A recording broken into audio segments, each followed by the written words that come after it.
Alrighty, so we just another coaching day out on the water. RS Aeros this time. Just going to run through a bit of starting practice and do some races. We've set up a bit of a funky course. It's a bit of a square course with 4 marks, a gate either way. So going up through the gate to windward and also down to leeward as well. So yeah, should be pretty interesting. Definitely focus on all those race starts and see if we can get everyone super close to the line, especially in these on the sea. You've got yeah, I've just been. Can we bring that trailer around?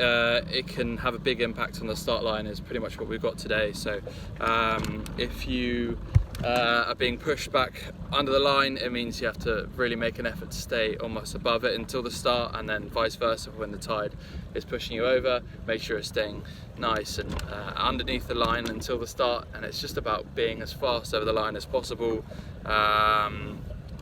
when the gun goes, and making sure you're not over or under. You know, hitting that line exactly perfect is the ideal, is the aim, and so that's what we're going to be looking at today. So the session ended up going really well. The main focus, as I said previously, was around tide, and this sort of affected ley lines as well.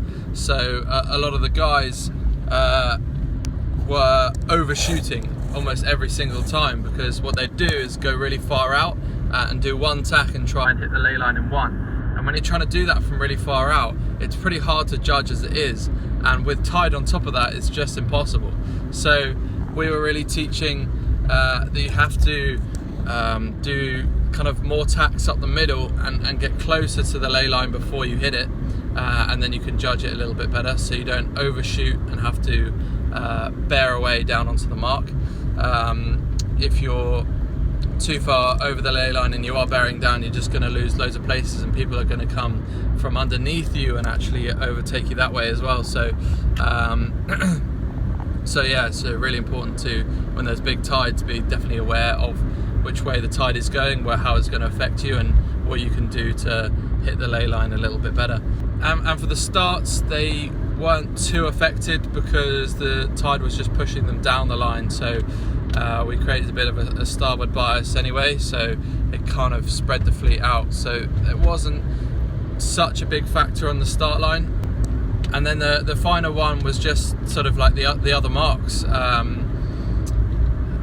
When they were going downwind, the tide was pushing them from left to right. So a lot of them would do a huge kind of banana shaped route to the leeward mark, going like the wrong way, the wrong kind of like banana shape, getting caught by the tide first and having to readjust at the bottom to actually get around the mark.